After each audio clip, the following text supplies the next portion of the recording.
प्रिय विद्यार्थियों एवं सम्मान्य श्रोतागण, आज के व्याख्यान चर्चा में मेरी ओर से भी आप सभी को नमस्कार, नमन, प्रणाम एवं स्वागतम।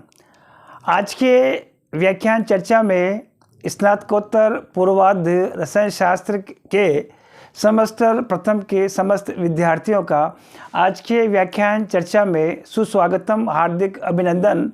प्रिय विद्यार्थियों, आज जिस विषय पर हम अपना व्याख्यान प्रस्तुत करने जा रहे हैं, जिन विषय पर आज हम जिस व्याख्यानों को प्रस्तुत करने जा रहे हैं उसका शीर्षक है रासायनिक गतिकी के मूलभूत सिद्धांत एवं अभिक्रिया वेग को निर्धारित करने वाले टक्करों का सिद्धांत। प्रिय विद्यार्थियों, उक्त विषय स्नातकोत्तर पूर्वार्ध सेमेस्टर प्रथम से लिया गया है। इकाई तृतीय से रासायनिक गतिकी के रूप में चुना गया है। प्रश्न पत्र तृतीय से भौतिक रसायन विषय के रूप में लिया गया है। आज के जो व्याख्यान है, जो विषय है, ये दो भागों पर विभाजित है। पहला वाला रासायनिक गतिकी के मूलभूत सिद्धांत से जुड़ा हुआ है और दूसरा वाला जो इसमें अभिक्रिया वेग को निर्धारित करने वाले टक्करों का सिद्धांत है। अभिक्रिया वेग के टक्करों का सिद्धांत को अध्ययन करने से पूर्व ये आवश्यक हो जाता है कि रासायनिक गतिकी के वे कौन कौन से मूलभूत सिद्धांत, प्रचलित पद्धतियां हैं, महत्वपूर्ण इसमें परिभाषाएं प्रयोग में ली जाएगी। जो टक्करों के सिद्धांत, उसके बाद संक्रमण अवस्था सिद्धांत, निरपेक्ष अभिक्रिया वेग सिद्धांत, त्रिविम बाधा, स्टेरिक फैक्टर इत्यादि, इन तमाम अग्रसित विषय उक्त महत्वपूर्ण अभिग्रहितों पर आधारित होते हैं। आइए इसका अधिकांश भाग रासायनिक गतिकी के मूलभूत पहले वाला जो इसका भाग है उस पर सबसे पहले हम चर्चा करेंगे। इसका अधिकांश भाग हमने विगत रासायनिक गतिकी के वीडियो पर हमने जो है पिछले वीडियो पर जो है हमने अपना व्याख्यान प्रस्तुत किया था। पुनः उन व्याख्यानों को, उन बिंदुओं को, अभिग्रहितों को, परिभाषाओं को संक्षिप्त में फिर से दोहरा देना चाहता हूं, जिसमें दो प्रमुख हमारे पास में जो है प्रमुख राशियां थी। पहला वाला जो था हमारे पास में अभिक्रिया की कोटि थी, द्वितीय वाला जो था हमारे पास में अणुसंख्यक थे और तीसरा वाला जो पद है छद्म कोटि की अभिक्रिया थी। अभिक्रिया की कोटि के बारे में मैं आप सभी का, प्राय विद्यार्थियों को इस ओर ध्यान आकर्षित करना चाहूँगा कि अभिक्रिया की कोटि अणुसंख्यकता के बारे में प्राय विद्यार्थियों की ये धारणा होती है कि दोनों जो है अभिक्रिया की कोटि और अणुसंख्यकता दोनों के दोनों जो है एक ही राशियां होती, एक ही पद होते हैं। सबसे पहले प्रिय विद्यार्थियों, अभिक्रिया की कोटि क्या होती है इसके बारे में मैं विस्तार से चर्चा करूंगा। जिसमें अभिक्रिया की कोटि कोई भी रासायनिक अभिक्रिया जो संपन्न होती है, उस रासायनिक अभिक्रिया के संपन्न होने में उस रासायनिक अभिक्रिया में कुछ ऐसे भी क्रियाकारक होते हैं जो रासायनिक अभिक्रिया के वेग को प्रभावित करते हैं, उनके सांद्रता को परिवर्तित करते हैं। तो ऐसे तमाम रासायनिक अभिक्रियाओं की कुल ऐसे अभिक्रिया में जो रासायनिक अभिक्रिया की कोटि, रासायनिक अभिक्रिया के वेग को, सांद्रता को परिवर्तित करता है, सुपरिभाषित करता है, उनकी तमाम कुल संख्या, उन क्रियाकारकों की कुल संख्या जो है अभिक्रिया की कोटि के मान को दर्शाती है। संक्षिप्त में अभिक्रिया की जो कोटि होती है वो जीवित सक्रिय क्रियाकारी अणुओं के पदार्थों की कुल संख्या को दर्शाता है। ये प्रथम कोटि, द्वितीय कोटि, तृतीय कोटि की, शून्य कोटि की, भिन्नात्मक कोटि की अभिक्रिया का विभिन्न प्रकार का जो है प्रकार होता है अभिक्रिया कोटि। इसके अलावा जो होता है हमारे पास में अगला वाला जो होता है छद्म कोटि, हमारे पास में अगले वाली जो परिभाषा है अणुसंख्यकता क्या होती है। प्रिय विद्यार्थियों, अणुसंख्यकता कोई भी रासायनिक अभिक्रिया संपन्न होती है, हम उसके बल गतिकी का जब विश्लेषण करते हैं, आत्मावलोकन, मंथन और चिंतन करते हैं, ऐसी स्थिति में उस रासायनिक अभिक्रिया में उपस्थित समस्त क्रियाकारी पदार्थों सक्रिय और निष्क्रिय की कुल जो संख्या है वो अणुसंख्यकता के मान को दर्शाती है। इस प्रकार से अणुसंख्यकता का यदि हम प्रकारों के बारे में चर्चा करें तो प्रकार में जो है अणुसंख्यक जो प्रथम प्रकार की हो सकती है, एकाणुक हो सकती है, द्विअणुक हो सकती है, त्रिअणुक हो सकती है। शून्य अणुसंख्यकता का रासायनिक गतिकी में कोई योगदान नहीं होता। विगत रासायनिक गतिकी से जुड़े हुए हमने एक महत्वपूर्ण तथ्य को विस्तार से चर्चा की थी, जिसमें हमने चर्चा ये की थी कि सामान्यतः रासायनिक गतिकी का एक मूलभूत सिद्धांत ये होता है, कोई भी रासायनिक अभिक्रिया संपन्न होती है, ऐसी स्थिति में अभिक्रिया की कोटि और अणुसंख्यकता के जो मान जो होते हैं मूलभूत सिद्धांत के अनुसार जो होते हैं वो समान प्रेक्षित किए जाते हैं। जैसा हमने पिछले रासायनिक गतिकी के वीडियो से जुड़े हुए महत्वपूर्ण अभिग्रहित और बिंदुओं पर हमने विस्तार से चर्चा की थी जिसमें प्रथम कोटि की अभिक्रिया एकाणु संख्यकता, द्वितीय कोटि की अभिक्रिया द्विअणु की अभिक्रिया, तृतीय कोटि की अभिक्रिया त्रिअणु अणुसंख्यकता वाले महत्वपूर्ण सामान्य दृष्टांत हमने कक्षा में हमने विस्तार से चर्चा किया था, जिसमें अभिक्रिया की कोटि और अणुसंख्यकता के मान समान प्रक्षित किए जाते हैं। इसके अलावा अब बारी आती है छद्म कोटि की अभिक्रिया के बारे में। छद्म कोटि की अभिक्रियाएं क्या होती है और ये छद्म हमारे पास में जो इसमें दर्शाया गया है, इस छद्म शब्द का जो सार्थक जो है, इसका जो अर्थ होता है, इसका मतलब होता है, इसका तात्पर्य जो होता है, क्या होता है। छद्म हमसे तात्पर्य जो लिया गया है कि एक तरह का जो है जिस पर हमें जो है द्वैत प्रकृति हो, जिसमें द्वैत धारणा हो, द्वैत परिकल्पना हो। जिस तरह से हम अभिक्रिया की कोटि के बारे में सोचते हैं ऐसा होता नहीं है, ठीक उसका विपरीत नतीजे और परिणाम हमें देखने को मिलते हैं। कोई भी रासायनिक अभिक्रिया संपन्न होती है तो ऐसी स्थिति में जो हमें ये देखने को मिलता है कि उस रासायनिक अभिक्रिया की कोटि अमुक है, जो अमुक ये नहा होकर के उससे भिन्न जो है अभिक्रिया की कोटि प्रक्षित की जाती है। तो ये अभिक्रियाएं छद्म कोटि की अभिक्रियाएं कहलाती है। इस प्रकार छद्म कोटि की अभिक्रियाएं वे अभिक्रियाएं होती हैं जिनमें अणुसंख्यकता और अभिक्रिया की कोटि का मान अलग अलग होते हैं, भिन्नात्मक मान प्रदर्शित किए जाते हैं, प्रेक्षित किए जाते हैं। इनको छद्म कोटि की अभिक्रियाएं कहा जाता है। इन अभिक्रियाओं को समझने के लिए श्याम पट्ट पर मैंने जो है दो महत्वपूर्ण जो अभिक्रियाएं जो श्याम पट्ट पर मैंने प्रक्षित की है। प्रिय विद्यार्थियों, इसमें देखेंगे एक तो एस्ट्रो का जलक बटन है। इस एस्ट्रो के जलक बटन में जो है आप देखेंगे एसिटिक एसिड और एथाइल अल्कोहल जो है उत्पाद के रूप में प्राप्त होते हैं।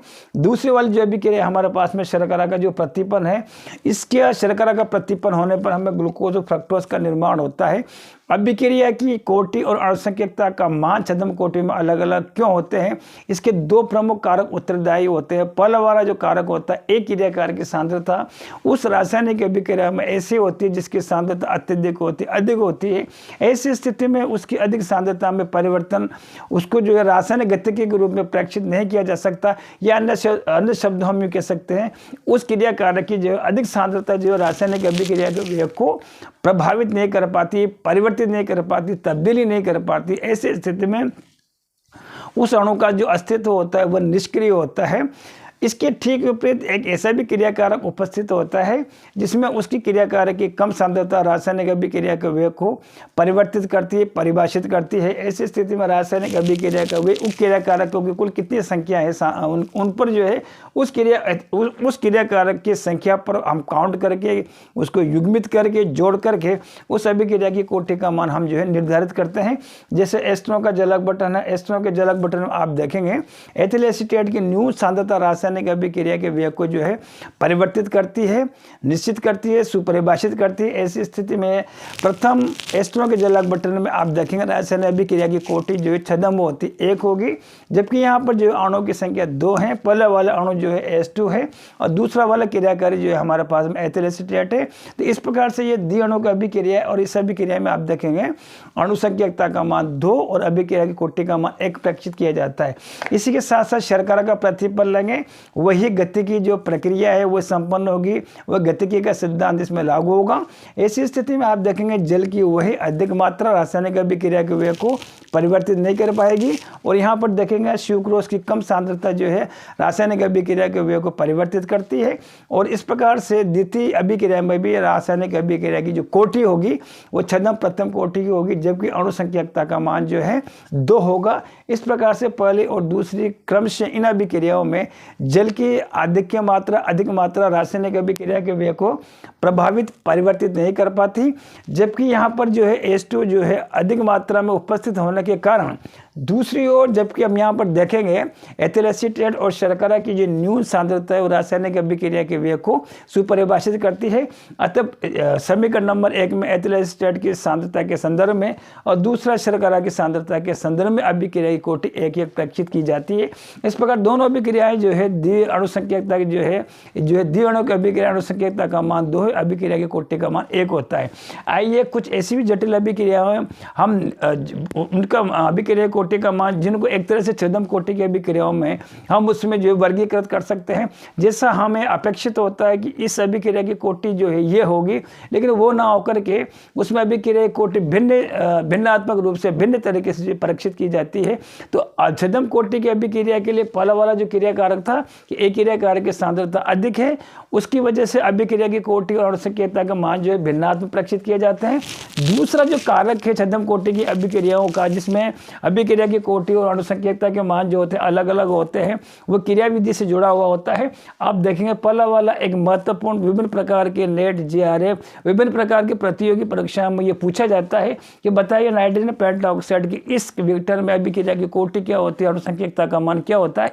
प्राय देखेंगे आप प्रथम दृष्टया ऐसा प्रतीत होता है कि जो नाइट्रोजन पेंटाऑक्साइड की जो 2 मोल हैं आपस में जो विघटित होकर के नाइट्रोजन डाइऑक्साइड के जो 4 और ऑक्सीजन के 2 आप देखेंगे 1 मोल का निर्माण करते हैं। इसको मैंने समीकरण नंबर 1 का नाम दिया है। आप देखेंगे अभिक्रिया की कोटि प्रथम दृष्टया जो है इसके 2 होना चाहिए, जबकि 2 ना होकर के अभिक्रिया की कोटि इसकी 1 है और अणुसंकेतता का मान जो है 2 है। आइए इसकी क्रियाविधि के आधार पर हम इसको समझाने का प्रयास करते हैं। पहले वाले जो है 3 पदों में नाइट्रोजन पेंटाऑक्साइड का विघटन जो है 3 पदों में जो है संपन्न होता है। पहला वाला जो पद होता है धीमी गति से संपन्न होता है, नाइट्रोजन पेंटाऑक्साइड जो नाइट्रोजन ट्राइऑक्साइड और ऑक्सीजन में रूपांतरित होता है। द्वितीय पद में नाइट्रोजन ऑक्साइड का तीव्र गति से पुनः विघटन होकर के नाइट्रिक ऑक्साइड और नाइट्रोजन डाइऑक्साइड बनाते हैं। तीसरा वाला पद आप यहाँ पर देखेंगे नाइट्रिक ऑक्साइड जो बना पलटवार करके नाइट्रोजन पेंटाऑक्साइड से क्रिया करके नाइट्रोजन डाइऑक्साइड के आप देखिए 3 मोल बनाते हैं। यहाँ पर जो है N2O3 जो है N2O3 से निरस्त होगा, दाएं वाला जो N2O3 है बाएं वाले N2O3 से निरस्त होगा। इसी तरह से ये नाइट्रिक ऑक्साइड यहाँ पर जो दाएं तरफ वाला जो प्रोडक्ट रूप में NO बना है आप देखेंगे यहाँ पर क्रियाफल वाला जो है क्रियाकारक NO के द्वारा जो निरस्त होगा। और यहाँ पर आप देखेंगे N2O5 यहाँ पर भी N2O5 यहाँ पर भी ट्वाइस N2O5 मिलकर के जो है नाइट्रोजन पेंटाऑक्साइड बनाते हैं और 4NO2 + O2 इसको समीकरण नंबर आप देखेंगे इसको संतुलित करके जब समीकरण नंबर को इसको हम संतुलित करके इसको स्टोइकियोमेट्री को निर्धारित करते हैं, ऐसी स्थिति में हमें समीकरण नंबर 1 प्राप्त होता है। प्रिय विद्यार्थियों, क्रियाविधि का एक मेन जो आधार ये होता है कि जो उसमें एक पद को छोड़ करके अन्य पद तीव्र गति से संपन्न होते हैं, तो वो वाला पद जो धीमी गति से संपन्न होता है वो वेग निर्धारक पद होता है। आप देखेंगे धीमी गति वाले पद में जो है एक ही नाइट्रोजन पेंटाऑक्साइड का एक ही मोल उपस्थित है, एक ही क्रियाकारक उपस्थित है। ऐसी स्थिति में धीमी गति वाला पद जो होता है वो वेग निर्धारक पद होता है। उसमें कुल ऐसे क्रियाकारी अणु उपस्थित है, उनको गिन करके उनको काउंट करके अभिक्रिया की कोटि को जो है निर्धारित किया जाता है, सुनिश्चित किया जाता है। इस प्रकार से नाइट्रोजन पेंटाऑक्साइड का विघटन अभिक्रिया की कोटि 1 होगी, जबकि अणुसंकेतता का मान 2 होंगे। इसको हम यूँ कह सकते हैं कि एक प्रकार से छद्म कोटि की अभिक्रिया का दृष्टांत है। आइए अगला वाला एक जटिल एक महत्वपूर्ण लेंगे। इसमें देखेंगे पेरोक्सी डाइसल्फेट जो है आयोडाइड आयनों के द्वारा इसका ट्रीटमेंट होता है, अभिक्रिया संपन्न होती क्रिया होती है। ऐसी स्थिति में सल्फेट आयन बनते हैं और आयोडीन जो है मुक्त होती है। इसको समीकरण नंबर B के द्वारा हमें दर्शाया गया है। आइए देखते हैं क्रियाविधि जो है कितने पदों में संपन्न होती है। आप देखेंगे 1, 2 और 3 पेरोक्सी डाइसल्फेट का आयोडाइड माइनस के साथ अभिक्रिया होती है, 3 पदों में संपन्न होती है। पहला वाला हो जाएगा H2O8 माइनस जो आयोडाइड आयन से क्रिया करके एक मध्यवर्ती जो है एक ऋणात्मक एक नेगेटिव आयन का संकुल बनाते हैं। ये मध्यवर्ती जो संकुल जो है सल्फर ऑक्सीजन से युग्मित होता है। इसके पुनः जो आयोडाइड माइनस से अभिक्रिया होती है और क्रिया होने के पश्चात में जो है सल्फेट आयन जो है मुक्त करते हैं और यहाँ पर जो है मुक्त आयोडाइड आयन प्राप्त होते हैं। तीसरा वाला जो पद है आयोडीन और आयोडीन जो बना, ये दोनों आपस में क्रिया करके आप देखेंगे यहाँ पर आयोडीन अणु का निर्माण करते हैं। प्रिय विद्यार्थी, पहले वाली जो अभिक्रिया होती है धीमी गति संपन्न होती है, दूसरे वाली जो अभिक्रिया होती है तीव्र गति से संपन्न होती है। तो ऐसी स्थिति में यह आवश्यक हो जाता है कि जो धीमी गति वाला जो पद होगा वो वेग निर्धारक पद होगा। उसमें क्रियाकारी अणुओं आयनों परमाणु आणविक स्पीशीज की कुल कितनी संख्या है उसको हम गिन करके उनको निर्धारित करके सुनिश्चित करके अभिक्रिया की कोटि का मान जो निर्धारित किया जाता है। यहाँ पर देखेंगे आप H2O2 माइनस से प्लस आप देखेंगे आई माइनस यहाँ पर है, आई माइनस यहाँ पर है, ठीक जो है बाएं तरफ जो है क्रिया कारक के रूप में आई माइनस है। तो ऐसी स्थिति में जो है आयोडाइड आयन जो है दो मोलों की संख्या को हम यहाँ पर प्रेक्षित करेंगे, लिखेंगे। इसके अलावा आप देखेंगे यहाँ पर जो है इसको स्टोइकियोमेट्री के मानों को, रस समीकरण मानों को निर्धारित करते हैं। ऐसी स्थिति में सल्फेट आयन जो है प्लस का आयोडाइड I2 जो है प्राप्त होता है। आप देखेंगे इसको जो व्यवस्थित करने पर दाएं तरफ और बाएं तरफ अवांछनीय अनावश्यक क्रियाकारकों तथा क्रियाफलों को निरस्त करने के पश्चात में फाइनल हमारे पास में जो वांछित और आवश्यक यथार्थ समीकरण जो हमें देखने को मिलती है वो पुनः समीकरण नंबर बी प्राप्त होती है, जहाँ पर जो पेरोक्सो डाइसल्फेट जो है उसका 1 मोल जो है आयनिक अवस्था में आयोडाइड आयन के 2 आयनों से क्रिया करता है। और ऐसी स्थिति में आप देखेंगे सल्फेट माइनस और आयोडाइड माइनस बनाते हैं। इसको समीकरण नंबर हमने बी कहा था, इसको समीकरण नंबर हमने बी कहा था। और इस प्रकार से जो है अंतर क्रिया जो एक से अधिक पदों में संपन्न होती है, यथार्थ, वांछित, आवश्यक, और हमें जो सैद्धांतिक जो मूल समीकरण प्राप्त होती है वो ये प्राप्त होती है। इस प्रकार से आप देखेंगे समीकरण नंबर बी से प्रथम दृष्टया ऐसा प्रतीत होता है कि उक्त रासायनिक अभिक्रिया की कोटि जो है आप देखेंगे यहाँ पर 3 है, 2 मोल आयोडाइड आयन के हैं और 1 मोल यहाँ पर पेरोक्सो डाइसल्फेट H2O2- का है। लेकिन प्रिय विद्यार्थियों, हमने क्रियाविधि के आधार पर यह साबित किया, ये सुनिश्चित किया, ये सिद्ध किया है कि एक पद को छोड़ करके आप देखेंगे शेष पद जो है तीव्र गति से संपन्न होते हैं। ऐसी स्थिति में जो है जो तीव्र गति वाले जो पद है वो वेग निर्धारक पद ना होकर के वो वाला पद जो है वेग निर्धारक पद होगा जो धीमी गति से संपन्न होगा। और धीमी गति संपन्न पर हमें जो है ऐसी स्थिति में उन क्रियाकारकों को चिन्हित करना होगा, प्रदर्शित करना होगा, दर्शाना होगा कि उनकी जो है कुल संख्या जो है कितनी सांद्रता है, मोलों की संख्या कितनी है। तो 1 मोल यहाँ पर है H2O2- और 1 मोल जो हो जाएगा I- का हो जाएगा। इस प्रकार से उक्त अभिक्रिया जो है यहाँ पर देखें अभिक्रिया की कोटि जो है 2 होगी और अणुसंकेतता का मान कितना हो जाएगा, 3 हो जाएगा, क्योंकि 2 मोल यहाँ पर आयोडाइड आयन का हमने प्रयोग में लिया है और 1 मोल जो है पेरोक्सो डाइसल्फेट H2O2- का प्रयोग में लिया है। लेकिन प्रथम दृष्टया यदि हम उक्त रासायनिक अभिक्रिया की अगर क्रियाविधि को वर्णित ना करें और हमसे कहा जाए कि उक्त अभिक्रिया की कोटि का मान आप बताइए, तो ऐसी स्थिति में प्रिय विद्यार्थी हो ये हमें जो है ये इसके बारे में ये याद करना जो एक संभव सा होता है कि हम ऐसी स्थिति में अभिक्रिया की कोटि का मान कैसे परिकलित करें।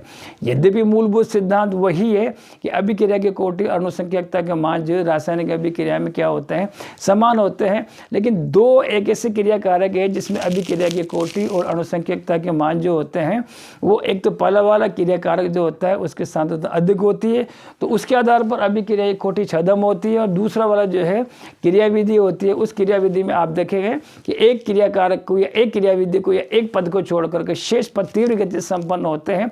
वो क्रियाविधि के आधार पर ही आप उसको पहचान पाएंगे, सिद्ध कर पाएंगे। जैसे नाइट्रोजन पेंटॉक्साइड का विघटन हुआ, पेरोक्सो डाइसल्फेट का आयोडाइड आयनों के साथ में अभिक्रिया हुआ। यदि प्रथम दृष्टया यदि इन अभिक्रियाओं को यदि हम विश्लेषण करें, आत्मचिंतन करें, तो इन अभिक्रियाओं को ऐसा पता लगेगा जैसे कोई पहले वाले नाइट्रोजन पेंटॉक्साइड के विघटन जो है द्वितीय कोटि की अभिक्रिया है, ये भी क्रियाविधि के आधार पर जो है यह अभिक्रिया प्रथम कोटि की है, अणुसंख्यकता का मान 2 है। ठीक उसी तरह से अन्य वाले जो अभिक्रिया मैंने पेरोक्सो डाइसल्फेट का आयोडाइड माइनस के साथ अभिक्रिया उपचार का अध्ययन किया, तो प्रथम दृष्टया ऐसा प्रतीत होता है उक्त रासायनिक जो अभिक्रिया है इनमें मोलों की संख्या 3 है, तो तृतीय कोटि के होने चाहिए। लेकिन आधुनिक क्रियाविधि के आधार पर हमने सिद्ध किया कि एक क्रियाकारक को छोड़ करके शेष जो तीव्र गति संपन्न होते हैं और धीमी गति वाले पद में जो है मोलों की संख्या 2 है। इस प्रकार से ये छद्म कोटि का एक तरह का एक महत्वपूर्ण दृष्टांत है और इसमें इस अभिक्रिया के लिए O2 और M=3 है। आने वाले समय में एक नए प्रकार के एक नए रोचक विषय के साथ आप सभी के मध्य हम हाजिर होंगे। फिलहाल इतना ही, आप रखिए अपना ख्याल, मुझे दीजिए इजाज़त। पुनः आप सभी को कोटि कोटि धन्यवाद और आभार।